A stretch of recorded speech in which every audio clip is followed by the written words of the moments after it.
Hi అండి, welcome back to my channel Soumyasri Indian recipes. ఈరోజు మన ఛానల్లో ఫిష్ దమ్ బిర్యానీ ఎలా చేయాలో చూద్దాం. ముందుగా ఒక 4 ఫిష్ ముక్కలను తీసుకొని ఉప్పు, కారం, పసుపు, కొంచెం పెరుగు, కొంచెం గరం మసాలా కూడా వేసి మ్యాగ్నేట్ చేసుకొని ఉంచుకోండి. ఒక 1 అవర్ ఫ్రిడ్జ్లో పెట్టుకుంటే సరిపోద్ది. అలా మ్యాగ్నేట్ అయిన ఫిష్ని ఫ్రై చేసుకొని ఉంచుకోండి. ఒక పక్కన ఫ్రై చేశాక కొంచెం దానికి సరిపడా రైసు వాటర్లో 80% ఉడకనివ్వండి.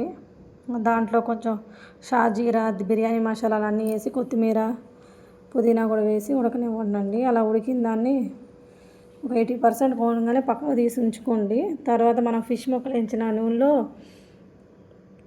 ఉల్లిపాయ, టమాటా బాగా వేగనిచ్చాక దాంట్లోనే కొంచెం అల్లం వెల్లుల్లి పేస్టు, కొత్తిమీర, పుదీనా, పచ్చిమిర్చి మిక్సీ పట్టి ఆ పేస్ట్ వేసి కొంచెం సేపు మగ్గనివ్వండి. మగ్గిన తర్వాత దాంట్లోనే 4 ఫిష్ ముక్కలు వేసి మనం ఫ్రై చేసుకున్న ఫిష్ ముక్కల్ని ఒక 1 మినిట్ దాంట్లోనే ఫ్రై అవనివ్వండి ఆ గ్రేవీలోనే. తర్వాత మనం లేయర్స్గా 80% ఉడికిన రైస్ని తీసుకొని లేయర్స్ లాగా దమ్ పెట్టుకోవాలండి. పైన కొంచెం ఫ్రైడ్ ఆనియన్స్ అవి చల్లుకోవచ్చు.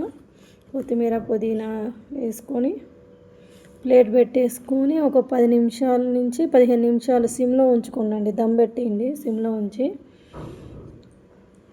తర్వాత తీసేసి చూస్తే దమ్ బిర్యానీ రెడీ అండి.